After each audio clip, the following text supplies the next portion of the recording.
Hey, it's Jojo, the final DLC for Season 1, and it's another Diego. Yep, this won't take long. Let's say you jump in, okay, do your normals, drench them in gasoline, and then set them on fire. Yeah, that's an OTG. So you do it again, because who doesn't like loops? And a surprise, it's a horse. So you go in, and you horse DP, and then you pick it up, and you horse DP again. But this time you call the assist at dismount in style, and can still pick up the combo, knock them up high, before knocking them down with a knife. And is that 3 bars? Uh-oh, time for a perfect reset with Zawardo.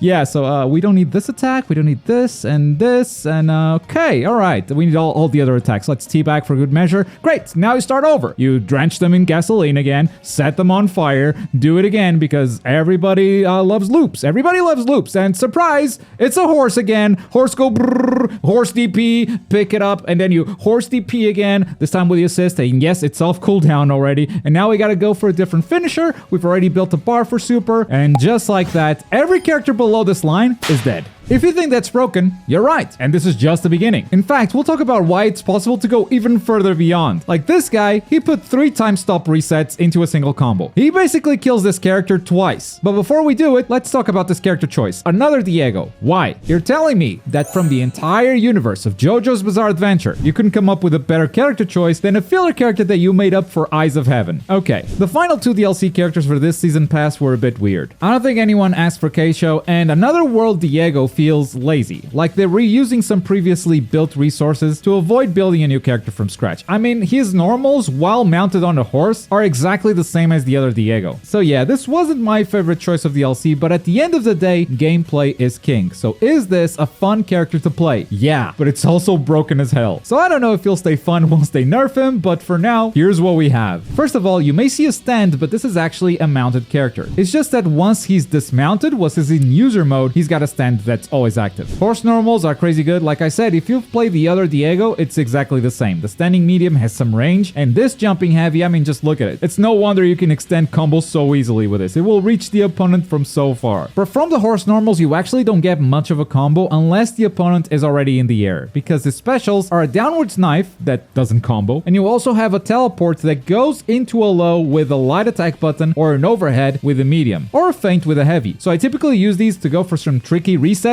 but you are unsafe if the opponent blocks either option. The only combo option is the horse DP. But unless the opponent is already in the air, you won't be able to go too far with it without spending the resources. If the opponent is already airborne though, it gives you some free follow-ups, making it a great combo move in that situation and a good anti-air as well. You can also buff your horse, giving your normals armor and making your horse itself faster for 1 bar of meter. But let's dismount and quickly check out all the new sauce that Diego has with the world. His command list expands quite a bit, starting with 2 really good command normals. Down forward medium is an overhead that crumples the opponent. You can totally combo from this. And down forward heavy is a launcher that also gives you so many combo options. These 2 are going to be used a lot in your combos. As for specials, you still have the knife, but this time it's horizontal, a pretty good poking projectile. And he also has a trap that will look familiar. It's called barbed wire, and it sets up this whole vertical wall. You can set it from 3 distances, and if you do catch the opponent, it stuns them for a short time, so you can definitely extend combos with this. But your main combo extender is going to be the gasoline and the ignition. They have different names, but we're going to call them gasoline and ignition. You throw the gas can in the air, hitting the opponent, and then the gasoline falls down to the ground. If it hits the opponent, they become drenched, and that deals no damage on its own, but it buffs the next move, ignition. So on its own, ignition sets the opponent on fire for a short time. It works off the ground too, so that's cool for extra damage at the end of a combo, but if the opponent is drenched, it will launch them, and it launches them off the ground. So if you've got the correct distance, you can go for something like this, and that's exactly how this early loop works. Also, look at the meter that this thing builds. It's insane. It also deals really good guard damage, especially if the opponent is drenched in gasoline, and the explosion can hurt you too, but to be fair, Diego can just stay away from the explosion in most situations and still pick up the combo. As you can see, this Diego breaks a few rules, which is what allows these insane combos to exist in the first place, but there's actually more than that. Let's take a look at his supers. His HHA and GHA are both pretty straightforward. I like this little detail that if you do his level 1 on his horse or off his horse, the animation will actually match it, but otherwise, both supers are exactly the same. His level 2 though, only works while mounted. I mean, you can do it while on the ground, but Diego will mount first, making the activation slower if you're in user mode. But if it connects, it's one of the coolest looking supers in the entire game, in my opinion.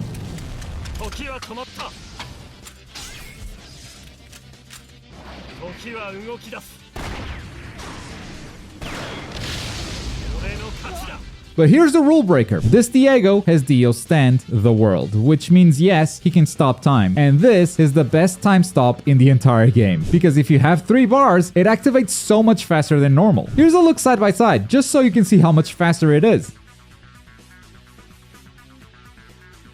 And this is how you can easily time unblockable setups, because this time stop is unblockable. Opponents have no choice but to get hit if you time it well on wake up. But honestly, even without those setups, this is quick enough to just do in neutral in many situations. Fuck, why did I jump? Why did you jump back? Oh yeah? Go scary monster. Oh yeah? No, no, my dinosaur. Oh, that's a good B-roll. No! So close! The face.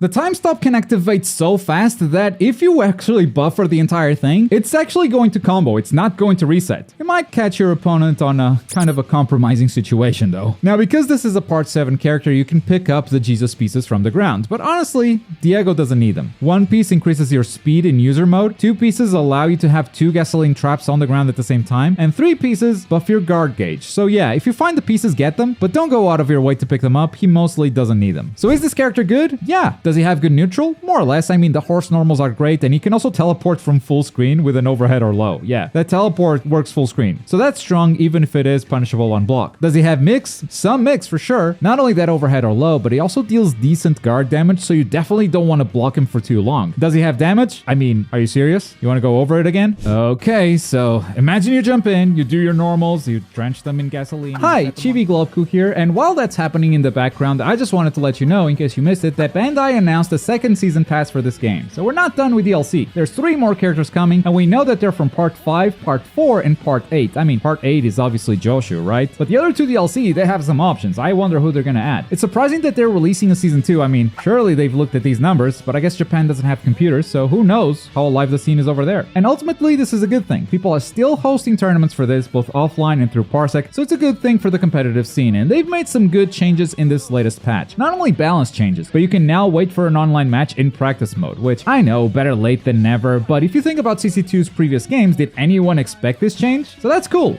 Is he done yet? No, I wasn't done, but anyway, that's Diego in All-Star Battle R. An absolutely broken character. Figuring this stuff out was way too easy if you ask me, so I bet this isn't even close to optimal yet. People are gonna find some even crazier things. And I fully expect a nerf to hit this guy in the next patch. Still, better character than Keicho in my opinion. If you want to hear my thoughts on that guy, check out this video right here. Thanks for watching. Bye.